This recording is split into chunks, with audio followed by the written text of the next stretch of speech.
Assalamualaikum warahmatullahi wabarakatuh.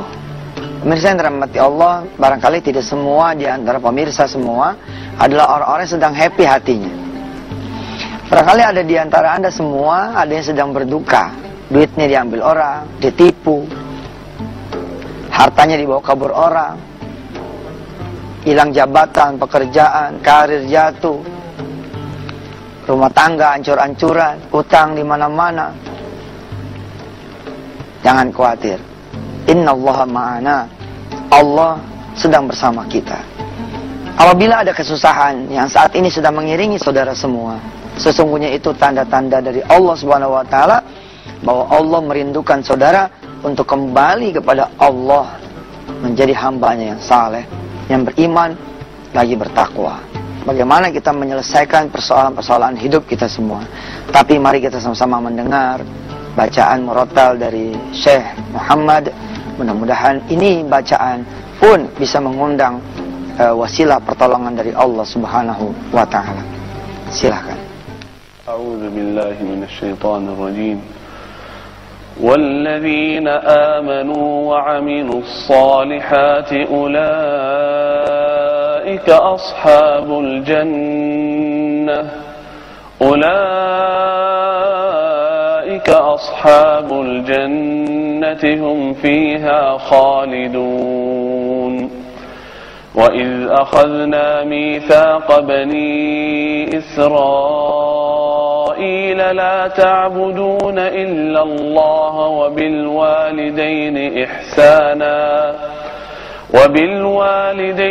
إحسانا وذي القربى واليتامى والمساكين وقولوا للناس حسنا وأقيموا الصلاة وآتوا الزكاة ثم توليتم إلا قليلا منكم وأنتم معرضون صدق الله العظيم.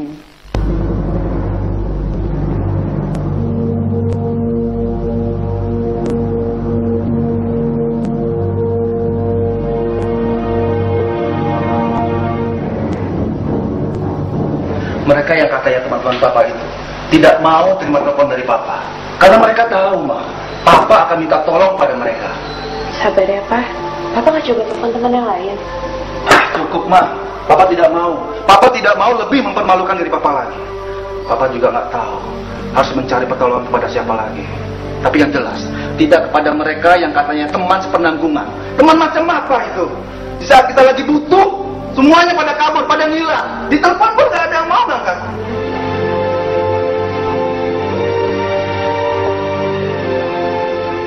Allah ya Rahman ya Rahim ya Malik ya Quddus ya Salam ya Mu'min ya Muhaimin.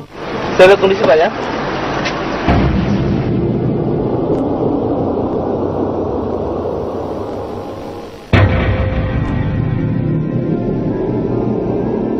Ya Allah, tolong saya ya Allah. Bukankah saya sudah datang padamu walaupun terlambat? Tolong saya ya Allah, tolong saya mohon. 30 juta ya Allah, tolong saya ya Allah. Bapak suka dengan mobil ini Pak? Gua pemilik mobil ini. Saya pemilik showroom Pak. Mobil ini beda Pak dengan mobil-mobil seumurannya Pak. SPNK-nya sih hampir mati Pak. Bapak tinggal tambahin aja Pak 1 juta Pak. Saya yang urus nanti Pak, saya selesai. 32 juta ya Pak. Segitu kemampuan saya. Jadi Ucaplah alhamdulillah, syukur kita kepada Allah. Terima kasih pemirsa, masih bersama Yusuf Mansur di Wisata Hati Antv. Kita langsung belajar yuk.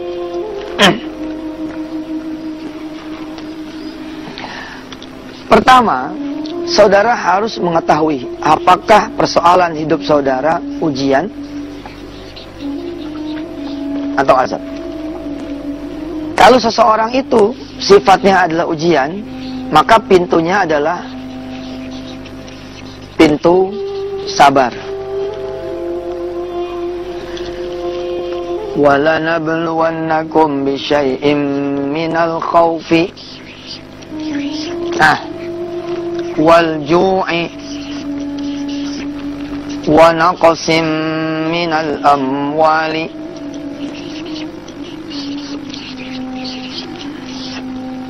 wal anfusi wat thamarat.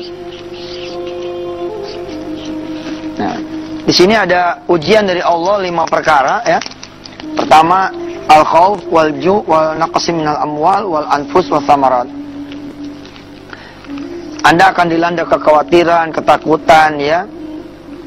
Kelaparan, kekurangan harta, jiwa dan buah-buahan. Ini barangkali bisa kita analogikan ke usaha, pekerjaan ya. Kalau kesusahan saudara nuansanya adalah ujian, maka jawabannya adalah sabar. Wabasyiris sabirin.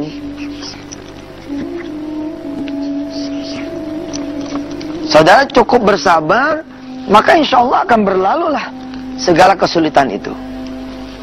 Ada seorang guru yang motornya hilang. Ini kan satu kesusahan. Bolehlah kita bilang seperti itu. Lalu si guru ini melihat dia punya kehidupan. Motornya motor halal. Dia boleh nabung dari keringat dia. Sholatnya benar. Dia nggak nyakitin orang. Oke, penilaiannya adalah ujian. Ya udah, dia sabarin aja. Begitu dia sabarin, kira-kira 2-3 bulan Allah akan ganti motornya dengan yang lebih baik daripada motor yang hilang itu. Nah, yang saya khawatirkan adalah dari Anda semua yang saat ini sedang susah, posisi Anda itu bukan ujian, melainkan azab dari Allah Subhanahu wa Ta'ala. Saudara sholat subuh nggak pernah tepat waktu, atau bahkan mungkin tidak sholat. Saudara tidak pernah mengeluarkan zakat tepat waktu, atau mungkin tidak keluar zakat. Saudara begitu mudahnya melihat apa yang Allah haramkan. Saudara begitu mudahnya bicara yang Allah tidak suka. Kalau sudah demikian, maka posisinya adalah azab. Apalagi kalau kemudian saudara menyentuh 10 dosa besar. Yang nanti episode khusus kita akan pelajari tentang 10 dosa besar itu. Kalau saudara menempuh itu, menyentuh itu, maka kategorinya azab. Kalau kategorinya azab, seperti apa dan bagaimana? Kita akan lihat setelah yang berikut ini.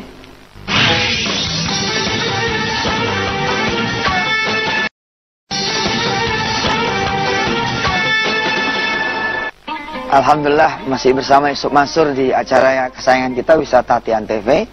Saya senang jika saudara ternyata punya kesusahan, kesulitan, problematika hidup, sementara saudara adalah ujian, bukan azab. Ya, saudara tinggal sabar, maka semua akan berlalu. Seperti angin saja lewat, seng gitu. Emang ruko sih kebakar gitu, tapi saudara senantiasa sholat tepat waktu, sholat duha nggak ditinggal, sholat malam saudara cinta, Senin Kamis saudara juga laksanakan, sama sedekah saudara keluar, bla bla bla, nggak pernah nyakitin kanan kiri, buka giro selalu penuh, buka cek selalu ada, nggak pernah ada orang sakit, insya Allah. Ruko yang kebakar itu ujian, habis itu ntar jadi 2, jadi 3, jadi 4. Nah yang menarik adalah, bila mana Anda saat ini susah, ya, bergelimang dengan dosa sehingga saudara punya azab, ya, dikenakan azab. Hebatnya adalah saudara harus lebih senang lagi. Gila kan? Gimana Ustaz? Kok harus lebih senang lagi bagaimana? Ya lebih senang lah, karena Allah mengampuni saudara dengan saudara cukup ridho atas kesusahan yang Allah bebankan kepada saudara semua. Wah, subhanallah, merinding saya. Ada satu hadis qudsi saudara, kita sama-sama lihat.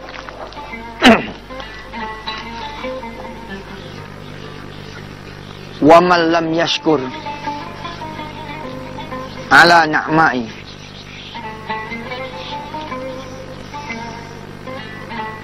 Siapa orang ya yang tidak bersyukur atas nikmatku, walam yasbir ala balai, dan dia tidak bersabar atas bala dariku, walam yarda biqadai,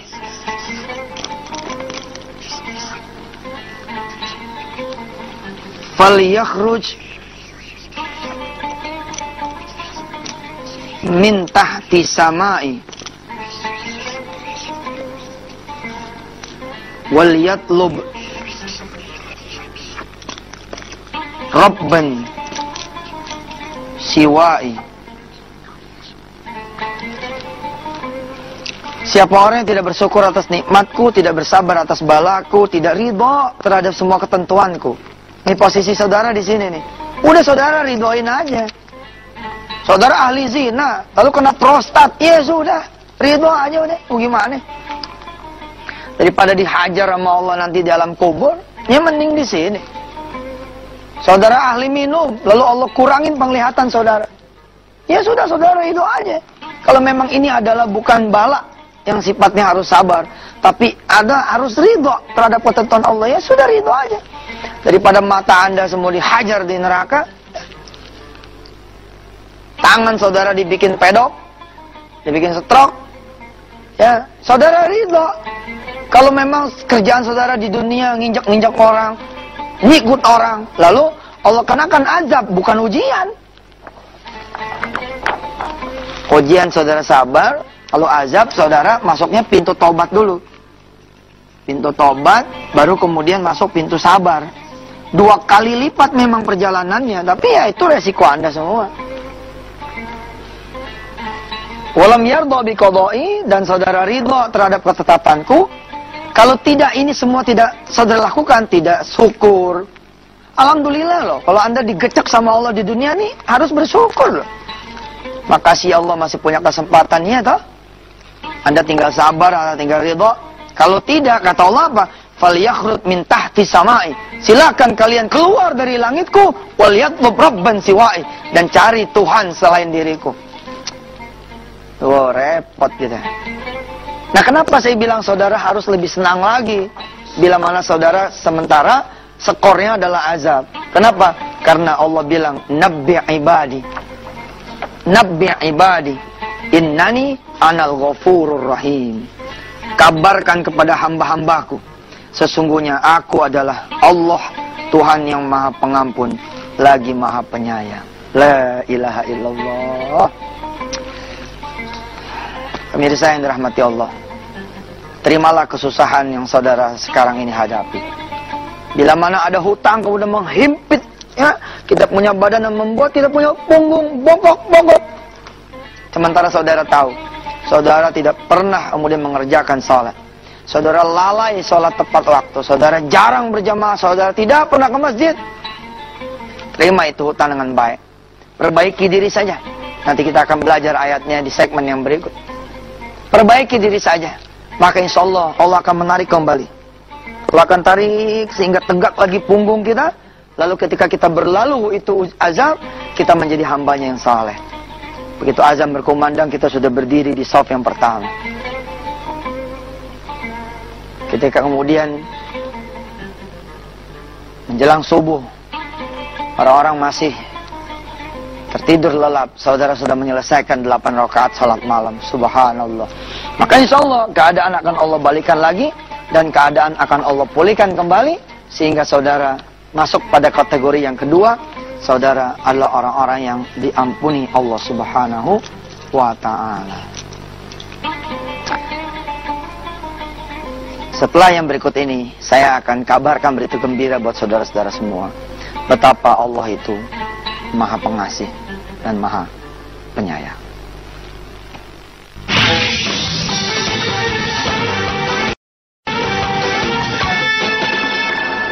Alhamdulillah pemirsa, kembali bersama Yusuf Mansur. Penilaian akan ujian dan azab hanya buat kita dan saudara sendiri, bukan buat orang lain. Hati-hati. Saudara lihat misalkan teman saudara sudah 10 tahun berumah tangga, sedang dia tidak punya anak. Jangan ngomong begini, kayaknya dia pernah zina nih. Sebelum nikah kayaknya zina nih, makanya Allah azab dia nggak punya anak. Jangan begitu. Penilaian ujian dan azab buat kita. Dan memang kan sepanjang Allah tidak buka aib kita, hanya Allah yang tahu aibnya Anda semua. Seorang terbaring lemah di tempat tidur, nggak bisa bangun, dia lumpuh. Oke? Lalu ada orang nengokin, gimana Bang Haji, sehat? Atau lu buta, gue di tempat tidur begini, lu bilang sehat. Lu doain dah biar gue baik. Gue lagi diuji sama Allah nih. Sementara Allah tahu. Bagaimana bisa bilang diuji? Orang ada sertifikat orang yang dia gadein. Orang yang nggak tahu, diinjak sama dia. Rumahnya kemudian diambil. Nggak bisa. Itu buat kita. Itu buat kita. Sepanjang kita mau jujur sama Allah Subhanahu wa taala, maka kita akan menemukan jawaban. Apakah kita berada dalam posisi ujian ataukah ada? Dan hebatnya sekali lagi saya bilang kepada saudara semua, Allah menyediakan jalan buat saudara-saudara yang berkategori azab, yakni bersegeralah untuk menuju ampunan Allah. Kita akan lihat surah At-Tahrim ayat ke-8. A'udzubillahi minasyaitonirrajim. Ya ayyuhalladzina amanu tubu ilallahi taubatan nasuha. Kita tinggal taubat pemirsa. Tinggal balik kepada Allah. Yang gak sholat, yang sendirian berjamaah. Yang tadinya gak doyan ke masjid, doyanin diri ke masjid. Yang tadinya gak ada, qobliyah ba'diyah. Ya, sholat lohornya 12 rakaat, 4 rakaat qobliyah, 4 rakaat ba'diyah, sholat malam terus. Ya, perbaiki diri, pulangin harta orang. Minta maaf sama orang. Kalau kita bisa seperti itu, asa rabbukum ayyukaffiru ankum sayyiatikum wa yudkhilakum jannatin tajri min tahtihal anhar. Allah akan mengubur, menghapus ya catatan keburukan kita semua. Wa yudkhilakum jannatin tajri min tahtihal anhar. Allah akan masukkan kita ke dalam surganya Allah. Surganya orang-orang yang berutang, lunas utangnya. Surganya mereka yang belum punya jodoh, dapat jodohnya. Surganya mereka yang belum punya anak, dapat anak keturunannya. Mereka-mereka yang diambil Allah hartanya, Allah kembalikan lagi hartanya dalam keadaan yang halal. Gampang sebenarnya. Merebut hati Allah itu gampang. Insya Allah. Ntar nih, ya, naik matahari, kira-kira jam 7, saudara duha. Yang boleh jadi duha nanti adalah duha pertama yang saudara lakukan. Setelah sekian puluh tahun saudara tidak pernah sholat duha. Bilang sama Allah, I'm coming ya Rabb. Saya datang ya Allah.